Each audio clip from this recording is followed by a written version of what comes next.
Hello and welcome to another episode of the REI Rocketfuel podcast. Today we have none other than Chris Johns on the podcast with us today.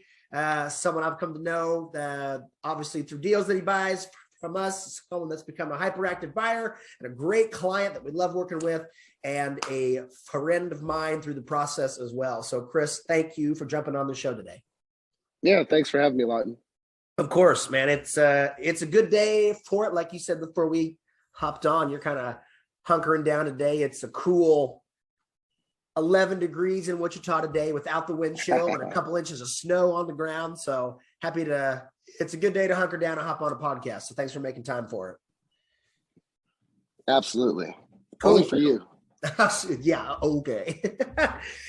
So talk to me about how you got started in real estate investing. What got you into it? Why did you get into it? And how did you get into it?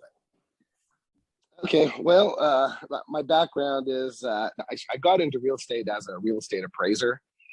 So while going to college at WSU, I was either looking into banking or real estate finance. And so yeah, I eventually got a internship at the Martin's companies. Oh, cool. And as an appraisal assistant, and then just kind of got my feet in that way, and it's kind of just taken off from there. That's awesome. So Yeah. What attracted you about it? Just the thoughts that I could own these assets and get paid for it just because I'm the owner has always appealed to me. Sure. And so yeah, it's just and anything construction related. Anything that has to do with real estate. So I also have my general contractor's license. It just anything about real estate. Yeah, I'm a jack of all trades, I guess. I guess. Yeah, jack of all trades, master of none, huh? Yeah, it's still better than a master of one. That's right. Oh, there you go. That's right. Everybody always forgets that that's the rest of the saying. That is. That's right. So you liked the idea of owning the asset and getting paid for it every month.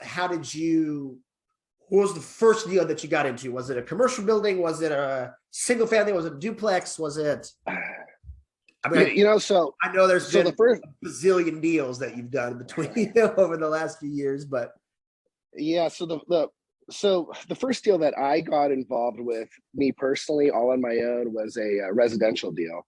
But while I was at the Martin's companies, we did more commercial stuff. So I had like the commercial knowledge, but then more as far as personally, residential deals are smaller typically. So you got my feet wet with residential. My first deal actually was a single family house on the 200 block of North Sedgwick. Okay. I don't know if you know where that's at. Yeah. And always, and I'm sure you can relate to this, on your first deal, you have your spreadsheet, think you're buying it for X amount. Right. You think you accounted for all your costs. Everything is just going to go exactly like what's in this spreadsheet. It's going to go exactly like you typed it out. And not so much. So I think my calculations was I was going to make like 25 grand on it. I think I ended up making like 3. Yeah. That'll get you. Yeah, holding costs. That was one thing that I missed were my holding costs. So I had a loan on my first deal. And so that was something that I missed, was calculating my holding costs as far as, your payments and your utilities. And what if you have a couple months where it's vacant? And exactly. Yeah. Do you still own that one today? I sold it. Can't blame you sold there. it. Can't blame you there. So other than calculating for your holding costs, because that's too easy of an answer, what's the biggest mistake you've made in your journey, or maybe not a mistake, but the biggest lesson that you've learned that you can share with the audience? Oh my goodness, there's so many. I think the biggest thing, because you're going to make mistakes, so that's just count that. You're not going to get 100%. No one gets 100%. But I believe if you become a student of the game and really study the craft of whatever you're in and have a good understanding of how it works, you'll be successful. Yeah. Partnerships, that's probably one of my biggest things is just if you do decide to go the partnership route, just make sure your roles are defined. Yeah. You don't want too many chiefs in the kitchen, not enough workers. Right.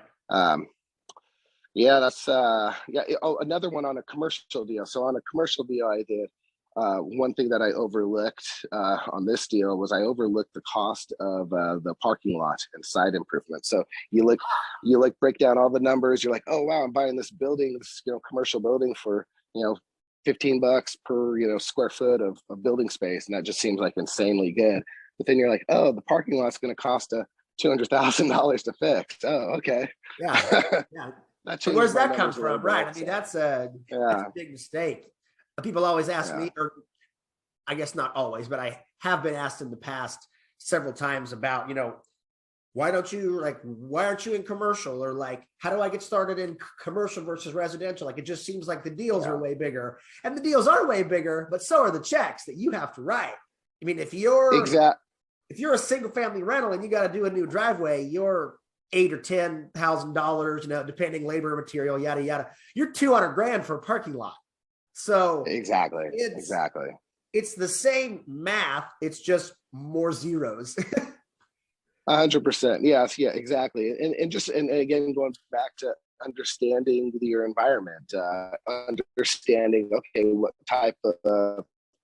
realistically, what type of end users can I have for this? And so Right. there's a lot of little, ins and outs that you definitely have. That's something that you're passionate about, and it's something you want to learn. So that's the only thing I would suggest someone wanting to do that is just make sure you learn, you become a student, and you ask the right questions, and you don't want to be paralyzed. You've heard that phrase, analysis or paralysis by analysis, Right. but you also want to be prudent and know that you've Educated. done your homework, yeah, and you're educated. Yeah. I mean, everything in investing, whether it's stocks or a single family rental or a commercial office complex, it's all risky. It's just, Yeah, it's an educated risk. The more you exactly. educate, the less, in theory, the less risky that it is. The more you know, the more people you talk to, the more you read, the more you listen, the more you take notes, the more you just educate yourself in all ways. It helps to minimize your downside. You can't ever eliminate it, but you can minimize it. You can control it. 100%. Yeah. So tell everybody about your business. I thought I knew everything about it, but it sounds like you got a GC license too. So tell me about everything you're involved in. Yeah, so I'm an opportunist. So I try to find stuff that I can add value to, which right, that everyone wants to do that, right? but really I don't know. Some with people just like the to go in and extract value and not give anything. Yeah, people I like to wish take I could more do than they give. that. I wish it worked like that. I haven't seen those No. deals, but no.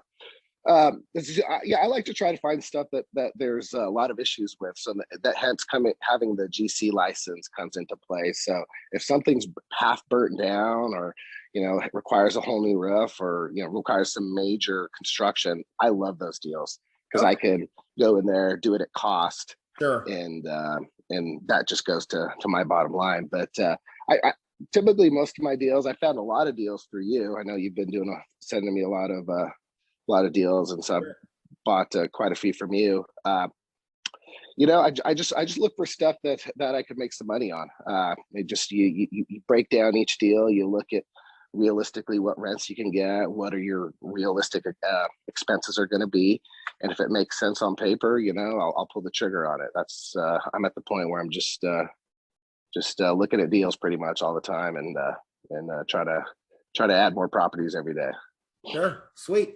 So between rentals and flips and all of it and commercial space, you're just, if it makes dollars, it makes sense.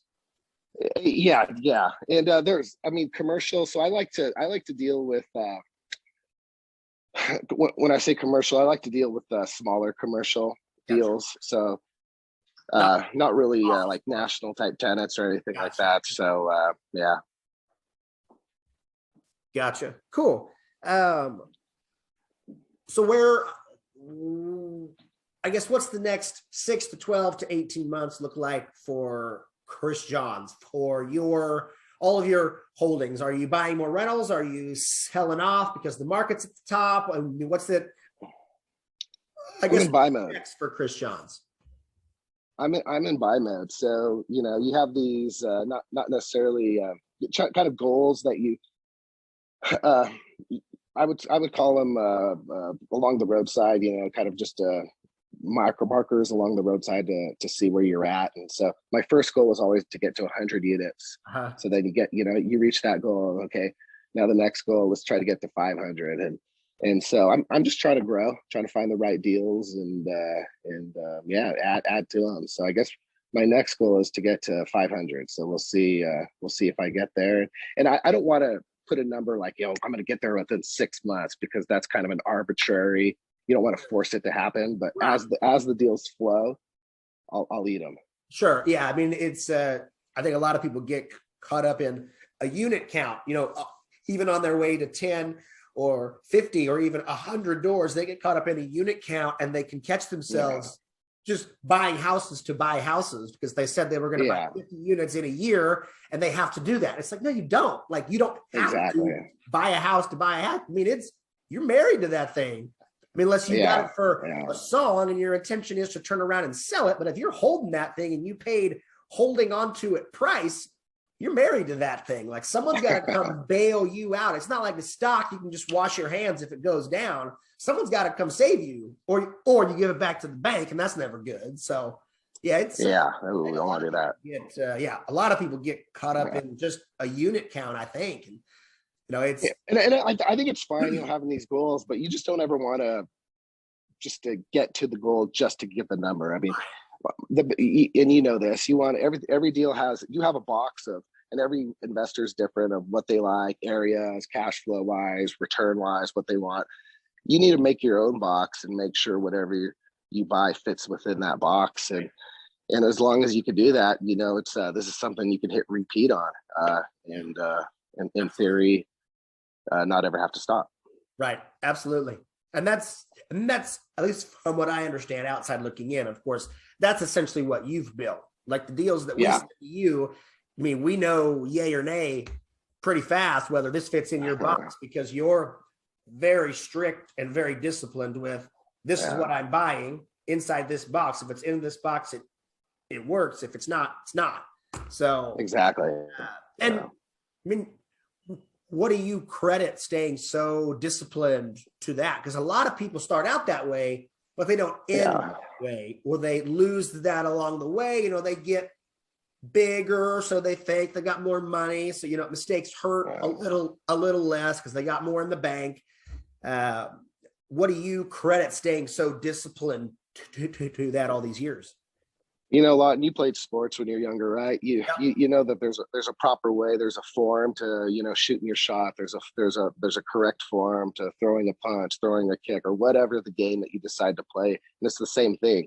You know, if you want to do well at whatever craft you're in, you have to practice, and that's having a formula of what you buy or what fits your investment criteria. That's just a part. You have to do that. If you won't, guys that don't have that don't stay in the business long. So long term guys that are just kind of jumping in and, you know, want to do a flip or want to and have no idea what they're doing, you know, they might buy one or two, then they'll get out. It's the guys that you see that stay in it. They have a formula that they use, and they hit repeat on it and repeat on it and repeat on it, whatever that may be. You know, some guys do warehouse, some guys do office, some guys do apartment complexes, single family homes. It's whatever you decide you want to get into. That's what you need to do.